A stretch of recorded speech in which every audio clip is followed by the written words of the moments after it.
Hello, everyone. This is Marcus Kane. She lost everything at 45, her job, her relationship, her direction, and for a moment, she truly believed her life was over. But what happened next? No one expected. Listen carefully. I was 45 years old when my life didn't explode or collapse in one dramatic moment, but instead slowly faded away until one day I realized that everything I was holding on to no longer felt like it belonged to me.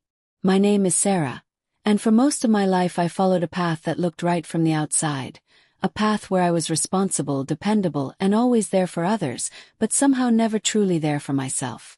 I was a good wife, a caring mother, and a reliable employee, and I kept telling myself that this is what a successful life looks like, even though deep inside I felt something was missing that I couldn't explain.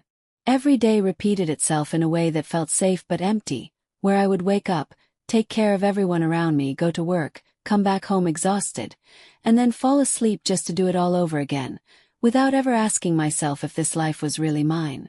For a long time, I ignored that quiet feeling inside me, that voice that kept whispering that something wasn't right, because it was easier to stay comfortable than to face the truth.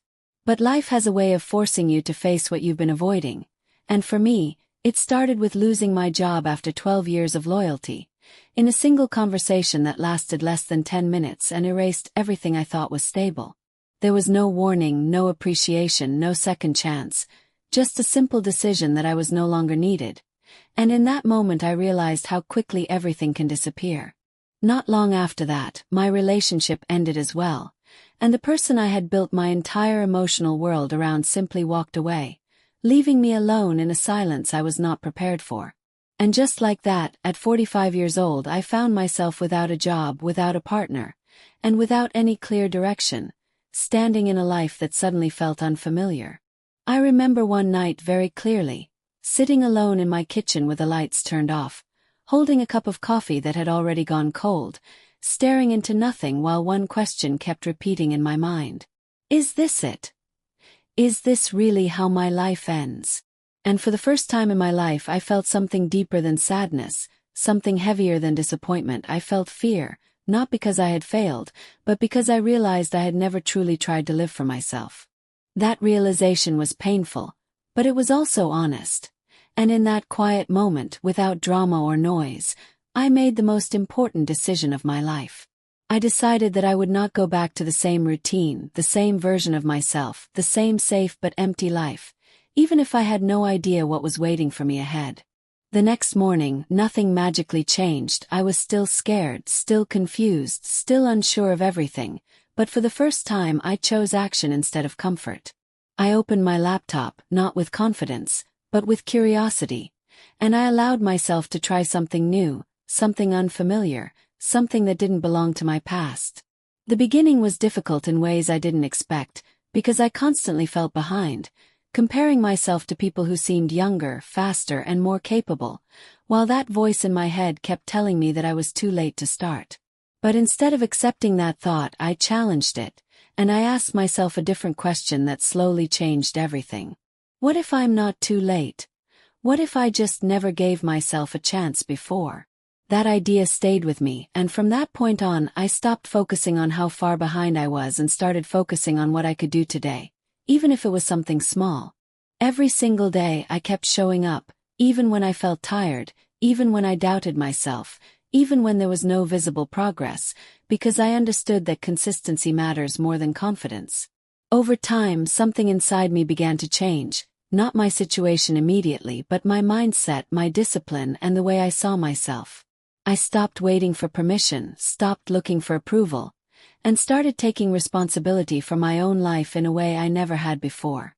Months passed, and one day I experienced something small but powerful, my first real result, something that no one else noticed, but something that meant everything to me. In that moment I felt proud, not because it was big, but because it was real, and because it came from my own effort, my own decision, my own persistence. That small success became a turning point because it showed me that progress is not about speed. It is about direction, and I was finally moving forward.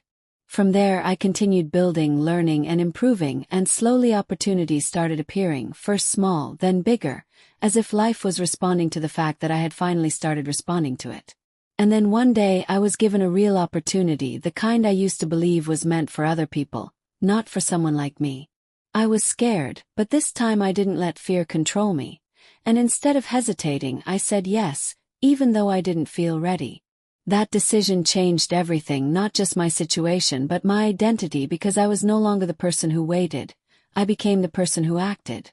Today my life is not perfect, but it is mine, and that makes all the difference because I wake up with purpose, I work on something meaningful, and I finally feel connected to the life I am living.